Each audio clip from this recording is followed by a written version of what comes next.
Okay students, good morning all of you. So today we are going to discuss about the ascent of sap,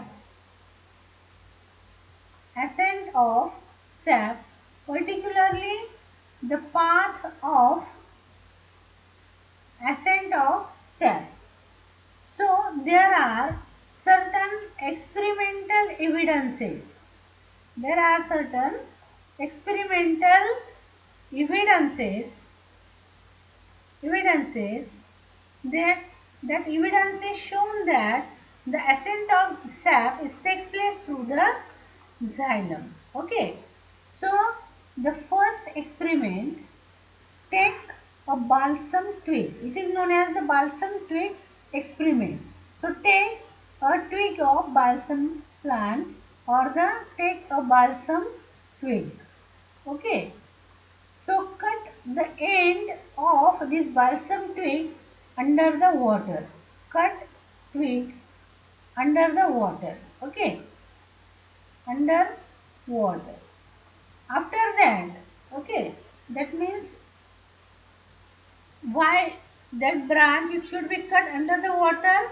So if there may be any blockages or air gap present in the xylem, it should be removed and the path of the conduction it should be clear.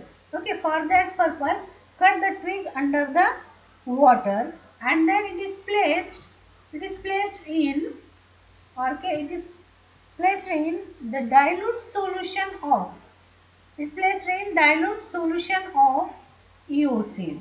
Okay, the eosine, it is the red color. Okay, red color solution.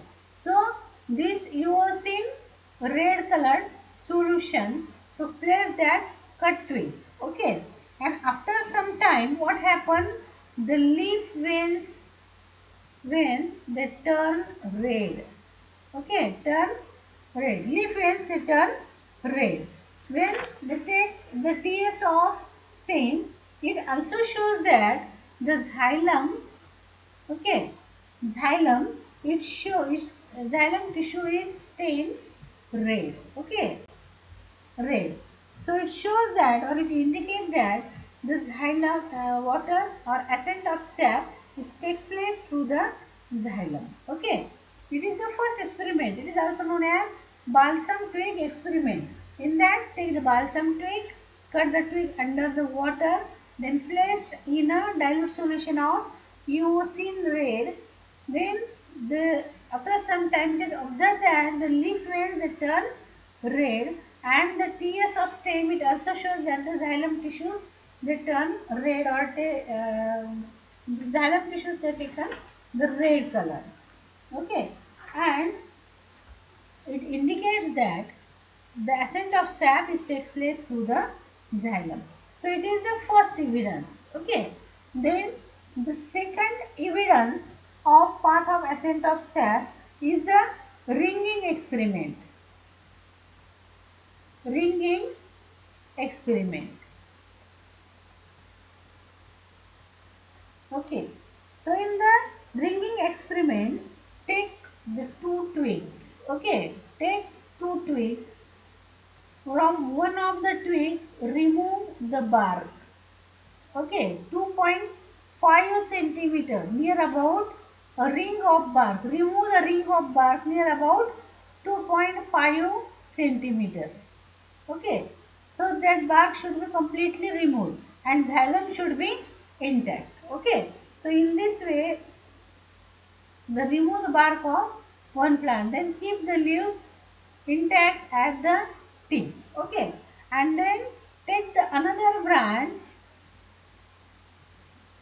and of that branch, the xylem it should be removed, but phloem it should be intact. Okay, xylem should be removed, but the phloem it should be intact, and both these twigs they kept in a water. Okay, or it is placed in a water. So what happened? So the twig from which we have removed the bark, okay, this ring of phloem or ring of bark, it remains fresh.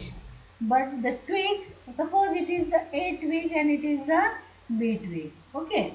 So from the B twig, from where the xylem was removed, so that branch it get wilted. Okay, wilted. Wilted म्हणजे काय? सुकून गेली.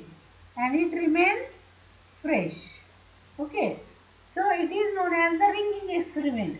Ringing experiment means we remove the bark of ring. Therefore, it is the ringing experiment. So it also shown that the conduction of water takes place through the xylem, not through the phloem. Okay. So it is the ringing experiment. The third evidence is that, so take a twig or take a twig of the plant, okay, and cut the end and that placed in a molten wax. Okay, that twig it is placed in a molten wax. Molten wax वितळलेला मेण. So it is the molten wax. Okay. Leaf should keep intact. Okay. Then what happened? This molten wax is entered through the path of the ascent of sap. That means through the xylem. Okay. Or whatever it may be. So that ascent of this molten wax takes place. And then it is allowed to cool. Okay. This branch, it is allowed to cool. So after some time, when we take the two branches, okay, one is the normal branch, so cut the end of that branch. Similarly, the another branch which was kept in a paraffin wax, okay, it should be cut at the base. That means both the branch, it should be cut at the base. This one branch, this branch, suppose it is the A branch, it is the B branch, okay. So this A branch, it is the normal branch, and this B branch, okay, this B branch is the branch which was kept in a molten wax. Okay. So when these two branches they kept in a water. Okay. When these two branches they kept in a water. Now it is the water. Okay. So now it is water. Okay. So it was observed that the branch which was controlled, that means it was not kept in a paraffin wax or molten wax, so it remained fresh. Okay, so this branch it remained fresh, and the second branch which was placed in a molten wax, so it get wilted even though it is kept in a water. So why it happens? So the reason behind the wilting is that the path of ascent of sap, that means the vessels and the tracheids, they get blocked due to the paraffin wax. Okay, so that molten wax it entered in that tracheids and the vessels, and when it cool down, that path get blocked. Okay, and due to that, even this branch it is placed in the water. Due to the blockage of that path, the water do not enter into the branch, so there is no ascent of sap, and the branch it get wilted. Okay, so this branch get wilted. Wilted म्हणजे सुकून गेली. ठीक है? So this branch get wilted. That means this experiment, it is known as the paraffin wax experiment. It is the paraffin wax experiment. So in the paraffin wax experiment, it shows that due to paraffin wax experiment, it shows that due to the paraffin, there is a blockage, and this blockage takes place in the tracheids and vessels. That means the ascent of sap takes place through the xylem, not through the another tissues. Okay.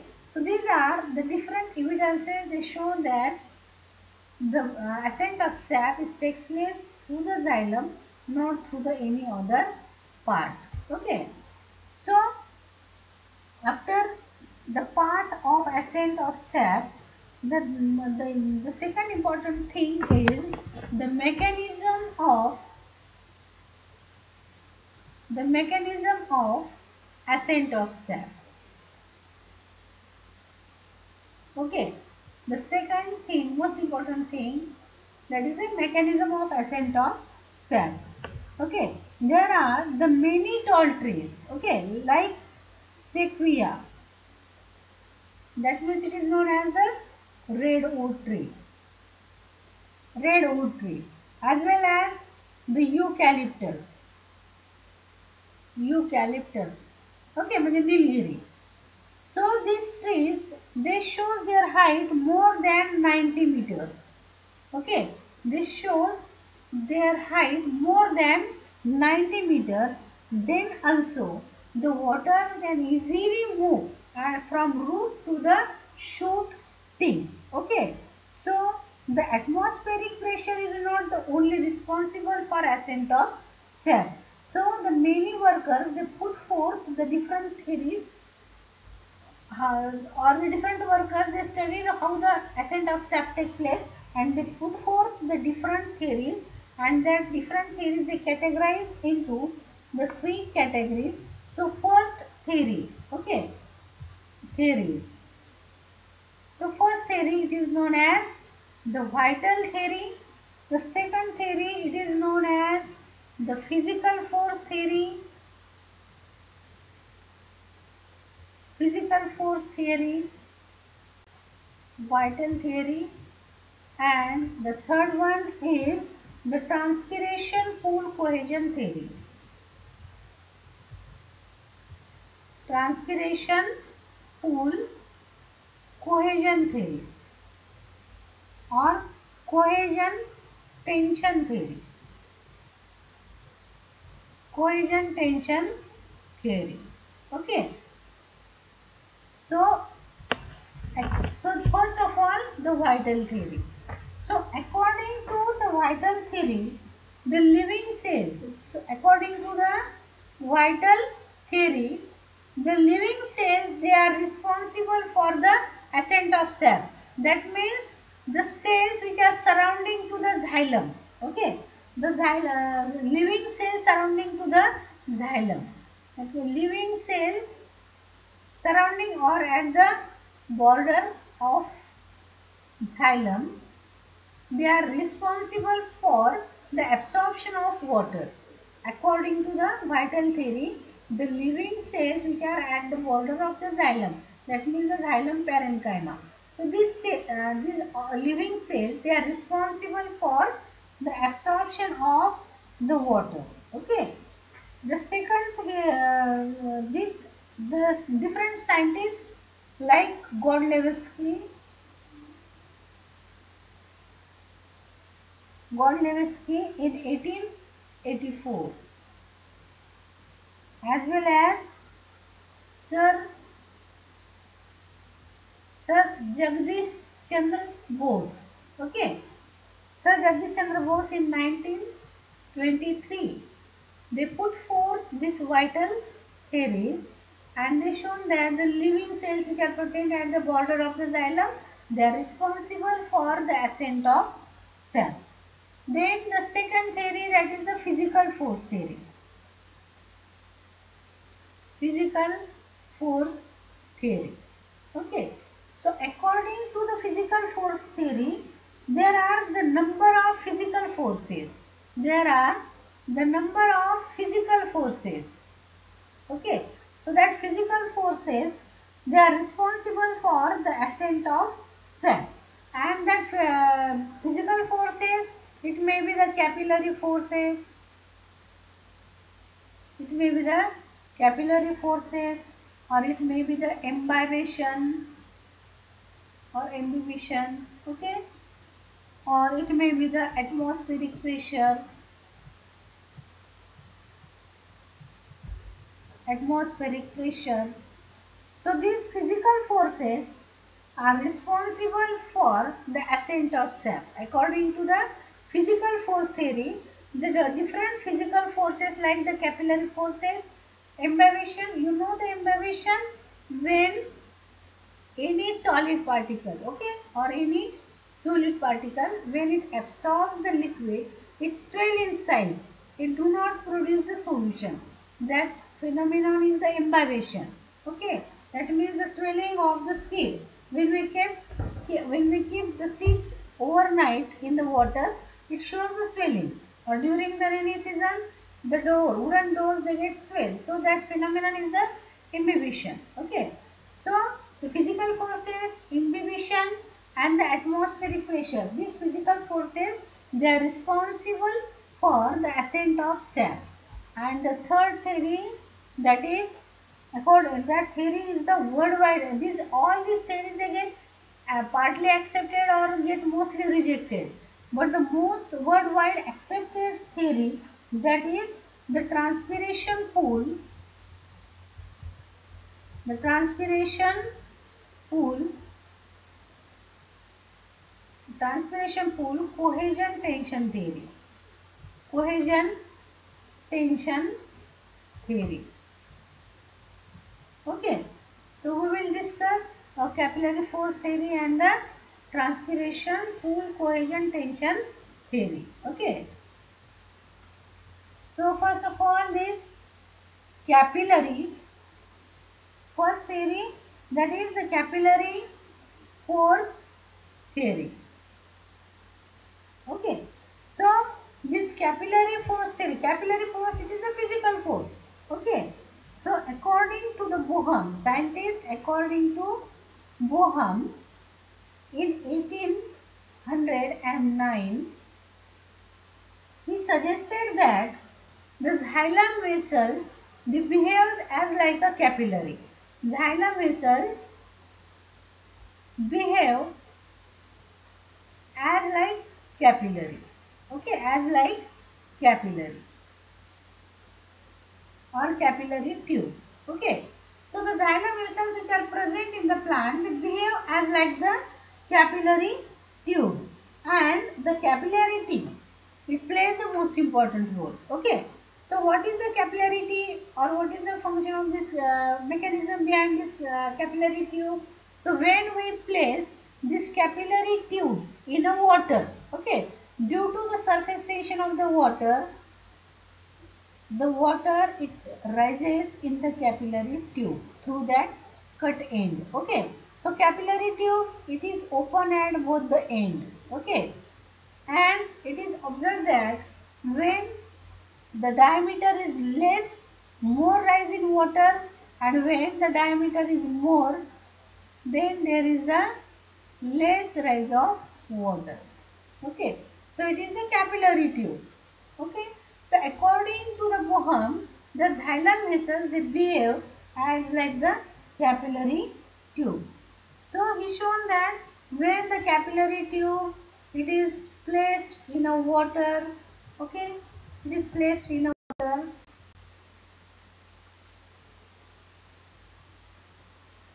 So this, due to the capillary force, the water, it rises in the capillary tube, and according to him, the xylem also shows the similar function, and due to that the ascent of sap takes place. That means for ascent of sap, capillary force is responsible. Okay. So according to Bohme, the capillary force as well as the atmospheric pressure, they are responsible for ascent of sap. That means the capillarity of the vessel. Okay, capillarity of vessel means this mechanism. Okay, so capillarity, the capillarity of the xylem vessel and the normal atmospheric pressure. Normal atmospheric pressure, they are responsible for the ascent of sap. Responsible for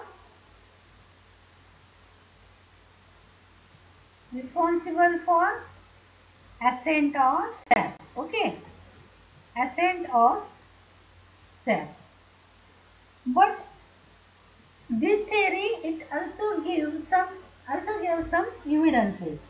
So according to them, the xylem vessels, they also show the narrow structure. That means the xylem vessels, we know that the xylem vessels, they are very thin, okay, or they are very less in diameter. So the xylem vessels, they also show the narrow tubular structure as like the capillary tubes, and as well as it also this worm also supported by or also given the proof that the upward movement of water, it is up to 34 feet. This upward movement of water, it is near about 34 feet. Okay. So Boham is shown that as like the capillaries, the xylem also behave the same, and the water it raises in the xylem, it is near about 34 feet. Okay. And it is also recorded due to the atmospheric pressure. This raise in water level, it is due to the atmospheric pressure. It was shown by the Boham. But this theory, it has the number of objections. Okay, this theory has number of objections. So the first objection, the water could rise only up to 1 meter. Okay, if the xylem vessel, it has the diameter 0.03 mm. Okay, 0.03 mm millimeter diameter of xylem,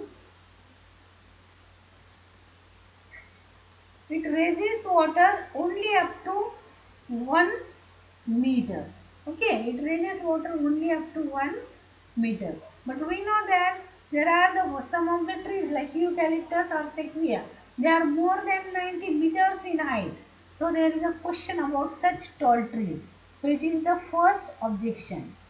The second objection, when we study the nature of the tracheids and the vessel, it is observed that there is a presence of end wall, okay, in the vessels as well as in the trachea, okay, and these end walls, okay, they do not allow this end wall, they do not allow the capillary action, because for the capillary action both the ends it should be open. Okay, both the ends it should be open, but it is not the case of xylem. So the structure of the tracheids and vessel, it shown that there is the presence of end wall. That means at both the end there are the end walls are present which are perforated. So it do not allow the capillary action. Okay. And then the third evidence, the lumen of the xylem, it is not uniform. Okay, or diameter of the xylem, it is not uniform. At some places it may show the less diameter, at some places it may show the more diameter. Okay, so that are the uneven thickness in the different areas. Okay, and therefore the capillary action will not be take place in such condition. Okay, then the third objection, okay, so the diameter, second objection, the presence of end wall to tracheids and vessels, tracheids and vessels. Okay, then third objection, not uniform lumen diameter. Okay, not uniform xylem lumens, or we can say that the xylem lumens are not uniform, are not uniform. Okay, and the fourth most important objection, so for the capillary activities, the xylem it must be in the soil, in the contact with soil. Xylem must be in contact with soil solution. Okay, soil solution. Then only the capillary movement will take place. Okay, but it is not the case. Actually, the root system of the, it is present in the soil. That means the root hairs, that is the epiblema, which are present in the epiblema, root hairs which are present in the epiblema, or the epiblema cells, the extension hairs like the root hairs, then cortex, then endodermis, then pericycle, and then xylem. So the movement is radial. Okay, radial movement means from these root hairs, water enter in the epiblema, then to the cortex, then endodermis, then pericycle, and then in the xylem. So from this root to xylem, the cell to cell movement of the water takes place in radial manner. Okay, cell to cell movement takes place in a radial manner, and then there is the xylem region. Okay, so all these objections they reject. Due to that, all these objections, this theory get rejected. Then the most important theory there is, that is the cohesion tension theory. So we will discuss it is in the next lecture. So we will focus on the important point. There are about the evidence. There are three different evidences given by the scientists to confirm that what is the path of ascent of sap. So the first experiment, balsam tree experiment, second experiment, ringing experiment, and third experiment, molten paraffin experiment. Okay. Then mechanism of ascent of sap. There are the different theories about the mechanism of ascent of sap, and that theories, the vital theories, physical force theories, and the third, that is the transpiration fluid cohesion tension theory. Okay. So in physical force theory, the capillary force, imbibition force, atmospheric pressure, these physical forces, they are responsible for the ascent of sap. Okay.